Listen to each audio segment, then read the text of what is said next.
All right, UFC Seattle in the books wraps up a crazy week just as far as MMA goes with this card and the announcements that were made earlier this week by Dana White.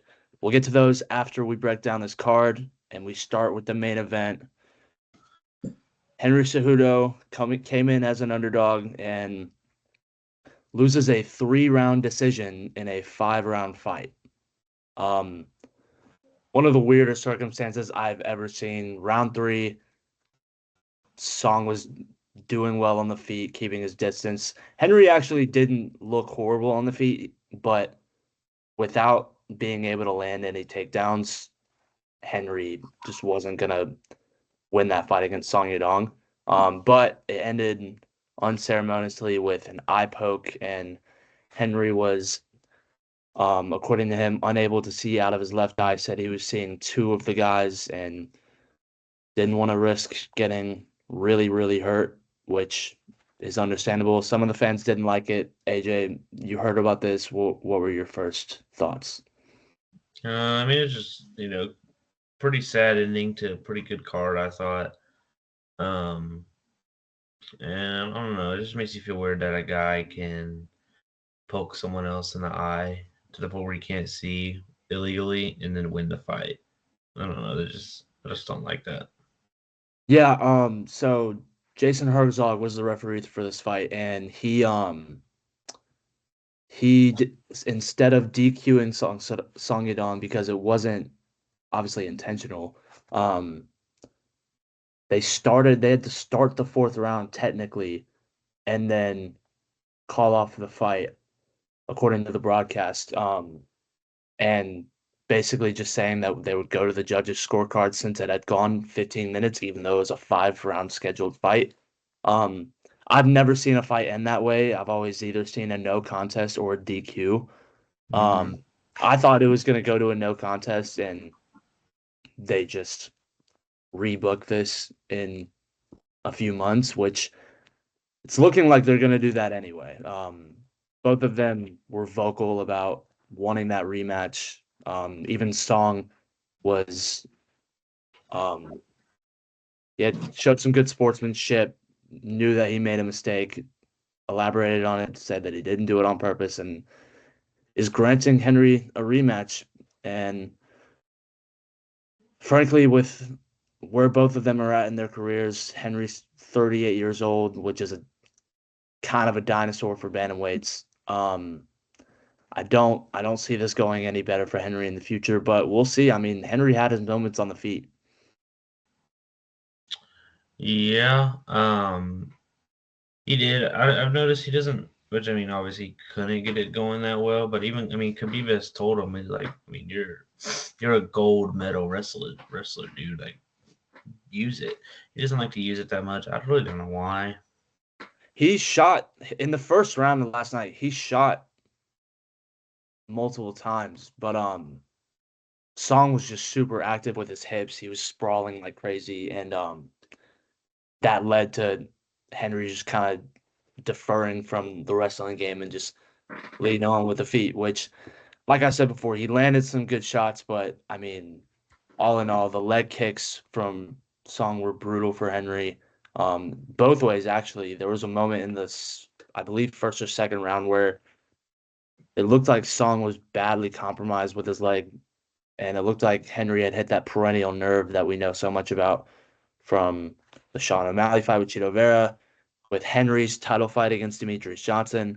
Um, Song had kind of rolled his ankle and didn't wasn't able to put weight on his foot for like one step, and so it looked like Henry was able to do some work, but all in all, as a striker, he's not Song Yadong, and he wasn't going to win on the feet. Yeah. So I mean, right decision, just the circumstances suck, and we'll see the rematch probably later this year, I would imagine. Mm-hmm. And the next fight on the card. This co-main event was weird to me. Yeah. Watching this, I thought Brennan Allen had all the tools to win. He came in as an underdog, which a lot of some people were surprised about. even though Fluffy Hernandez is on a roll right now. And yeah, Brendan Allen, I think, made a crucial mistake in the first round. He was doing really, really well on the feet. He was having a lot of success. He was landing. And then they get into a clinch position or situation, and he just goes attacking for submissions, kind of just sort of hunting them or trying to force them. And I thought that was biggest mistake he made the whole night. It was a close fight for the whole entirety of it. It was competitive the whole time, but Brendan Allen was doing really well on the feet in the beginning. And yes, Hernandez could have adjusted to it, but I thought if he would have just gotten up, gotten out of those grappling and clinch situations, that he could have done some more damage to Hernandez. But all in all, Hernandez was able to control him on the ground for the most part. There were some cool scrambles in those grappling situations, but um, after that first round, it seemed like the next two were pretty much Hernandez. I don't want to say coasting, but it felt like he was in control. Hmm. Yeah, I was listening to this fight as well, and it just seemed like, I mean, any guy that gets finished by Sean Strickland, I really do not have high hopes for already. So I did still have Fluffy winning this, but I mean, cruise to a decision, man. Like you said, I mean, I would say cruise. From what I heard, I thought it was, wasn't too hard of a fight for him. It was competitive for the fight. Like there was never, I mean, there wasn't any like 10-8 rounds or anything, but yeah, it felt like once we kind of knew where the fight was going and that it would be play out on the ground a lot, um, that Hernandez was kind of in control, which is a crazy thing to say because Brendan Allen's a really, really good grappler. Mm.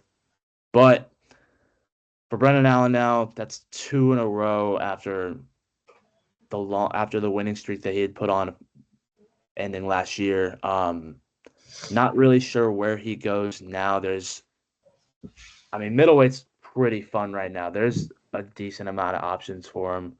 If I had to say anything for him right now, I'd say that he still probably fights within the rankings.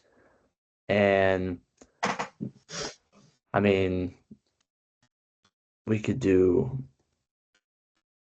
we could do Roman Dolidze. We could do. I mean, Michelle Pineda's booked. I mean, maybe Roman Kopylov. Roman Kopylov will fight up. Brendan Allen will fight down. I like that idea. And then for Hernandez, I mean, you could.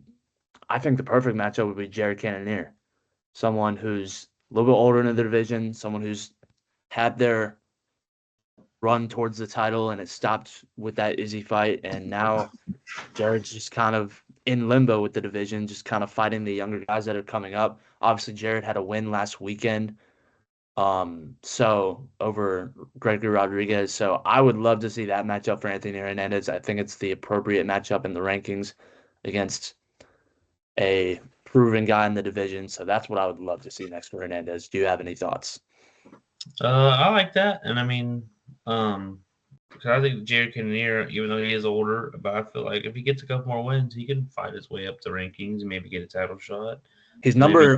I believe he's number 6 right now or 7 in the rankings. Yeah, he's number 7 right now, just under Caio Borralho, and then it goes Whitaker, Izzy, Hamzat, Strickland, Imavov, and then of course the champion Dricus du Plessis, which I don't know if you've been on Brendan Allen's Instagram. He posted about the loss saying, "Who knows what'll be next?" And I'll actually pull it up right now. Dracus, who beat Brendan Allen a few years back, Dracus commented on Brendan Allen's post, and as I scroll to find it, he says something like, "Well, I know it." Yeah, here it is. Quote unquote, "I don't know what's next either, but I can most certainly tell what ain't next for a very long time." That's Drake is commenting under Brendan Allen's post after a loss. So Drakus is, I mean, one of the better trash talkers in the game, and I think it's hysterical that he went to the Instagram comments of all places. Yeah, that's pretty funny. I like Drickus. I think he's a funny dude. But yeah, Brennan Allen title fight is nowhere in the picture. No, no, he's got some work to do. Like I said, somewhere down the rankings, maybe I could see him with a few guys down there. Like I said, Roman Kopylov, that would be a fun fight. I think that should be booked. Yeah. Then we got Unk Rob Font getting a Okay. decision win. Is bald Rob Font a new mythical fighter? He looked good out there. He looked good. Yeah, I mean, one thing about Rob Font that a lot of people always forget about until they see him fight again is that I think he has one of the better jabs in all of MMA. Um, he he uses it so well, and he was able to do that again against Matsumoto. Matsumoto stepped in on short notice, roughly 2 weeks' notice after, of course, Dominic Cruz got injured and was forced to retire. Um, and strangely enough, Matsumoto, even though he was undefeated going in, so I get it from that perspective. But Rob Font was the underdog in this, even though Matsumoto was the one stepping in on short notice. I don't know if you knew that, but so I found that very interesting. So anyone who bet that plus money line on Rob Font is very happy this morning. And Font just did what he does. I felt like it was a fight that was really well catered towards him. A lot of space. He was able to use his boxing really well, able to rip off that jab a lot. And you could see from start to end that it was a competitive fight, but the damage was a lot worse one way than it was the other. Matsumoto was bloody all around. Um, Nose was bleeding pretty bad. And it just seemed like Matsumoto did have his moments. He was landing some, and Rob Font even gave him his credit, saying that he's super tough. He's going to be someone in the division to look for years to come. But I think this is a fight that ended up being perfectly catered towards Rob Font. It played out mainly in the boxing range, which is where he thrives. Yeah, I'm glad to see Rob catch a win. Um, Gene Gene Matsumoto, keep your head up. Lost to Rob Font. It's not a bad loss. No, and a loss like that, with how competitive it was, you Yeah, get because I a actually thought that Gene had won that fight going into the it, decision. I thought low-key Gene won, or maybe even it was going to be a draw. it was definitely close. Like I wasn't gonna be surprised either way, but Yeah, whenever they said Rob Font, I was like, yeah, that checks out. You can just see from the damage on Matsumoto's face compared to Rob's. And obviously the judges don't have the stats when it comes to strike count, so they have to yeah, go off what they see. And I thought it was the correct decision.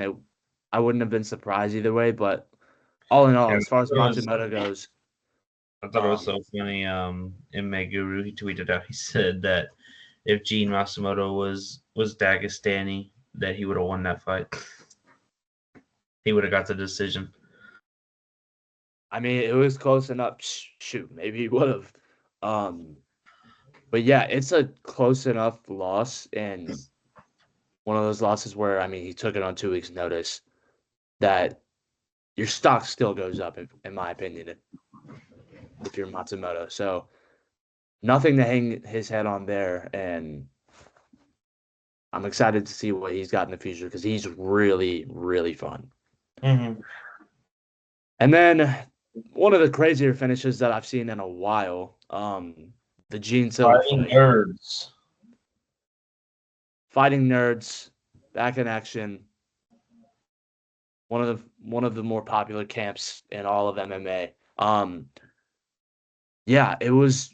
I have not seen a 1-2 that powerful like that in a long time. Um, he didn't even need the follow-up shots. It was funny. Yeah, He he landed just the right hand and just stood there with his hands out, just looking down, like, yeah, yeah. you're done. and then Yeah, I the wouldn't ref mind. just didn't do anything. He just let him get a few more follow-ups. I was like, those were not needed. You know he was down. Yeah. That was, I mean, what a knockout from Silva. That was insane. And Fight Nerds getting a lot of momentum going into this year with that. Yeah. Yeah. Shout out Gene Silva, man. The most, in my opinion, the most brutal of all the fight nerds, the most violent one. I really like Gene Silva. He was probably my most exciting. Like I was most excited going into this card for the Gene Silva fight. Just like he's always entertaining to watch. He's always clip farming. He got another TikTok edit, locked and loaded. And I liked the Bryce Mitchell call out. I think that's a good fight. I'd like to see that fight. I mean, I think it's an appropriate fight. I mean, I don't know if he was calling out Bryce Mitchell because he's trying to fight up in the featherweight division or if he's trying to call out Bryce Mitchell for, let's say, other reasons. Hey, Um, hey, we're getting episode 2. That podcast is coming back, by the way. yeah, I was on Instagram scrolling and I saw I was on the Tony has died page. I don't know if you follow them, but that's one of the funniest MMA pages on Instagram. Shout out to them. And they posted a meme about the second episode coming out, and I was like, "There's no way this is real." After everything that happened, Episode 2 of Arc Insanity. Oh stay yeah. tuned. How are we gonna top the first one? I don't wanna find out how he's gonna top the first one. I really don't. But yeah, I liked the call out. Yeah, I think that as far as the fight goes, aside from all the other stuff surrounding Bryce Mitchell, the fight is really fun. Bryce can be fun on the feet. I think the grappling, seeing how Gene would handle Bryce Mitchell's grappling, I'm really curious to see that. So I think that's the perfect call out, and I mean, I think it's a live matchup for either of them, really. Yeah. And But Malice, welcome to the PFL, buddy. I don't know. yeah, I who mean, knows? a loss to Gene Silva is not bad. It's not a bad loss. No, But I mean that him and that whole camp have so much momentum going for them, and it was a flash knockout in the first round. So who knows what'll happen? But the Seattle card was fun. I Sucks liked that it. it sucks that the main event ended that way to such a fun card. There's a lot of finishes on the prelims as well. But we had some Wait, major, time out. major timeout Um, yeah. Okay, so we can keep going, but what are you doing the rest of the day? working the baseball game at noon. At noon, at 12? Yeah. What time will that end, do you think? There's only one game, so I would assume like 1:30 or 2. Okay, so my girlfriend has to go and she has to babysit at 1:30. Um, so do you wanna we can make this its own episode. I can do it, post it, and then after the baseball game we can record and have a whole because I want to talk a lot about the news. Yeah. And I would Yeah. like to hang out with her more before she has to leave. And so we can have the news be its own separate video. Let me stop recording. Well, I mean, we can do our outro. I'll just edit this out. Okay, word. Yeah, But yeah, because I mean, I feel like that warrants its own video because there's just so much to talk about out of all the news. I'm down with that. Um, so we just do this little Seattle card, its own video. I'll get it posted when I get home, and then when you get back from the baseball game, I'll hop on my computer and we can record that episode. Bet. You want a game after? Probably yeah. Okay, word. All right, I'm gonna do the outro real quick and then we'll get going. Yeah, so fun fight card overall. There was a lot of finishes on the prelims. Just sucks that it ended so unceremoniously with one of the weirdest endings, maybe the weirdest ending I've ever seen in a fight. But that's UFC Seattle. Next episode, we will have the breakdown of all the fight news that Dana White broke down earlier this week. A lot of moving pieces, some vacated titles, and plenty more. So be back for that.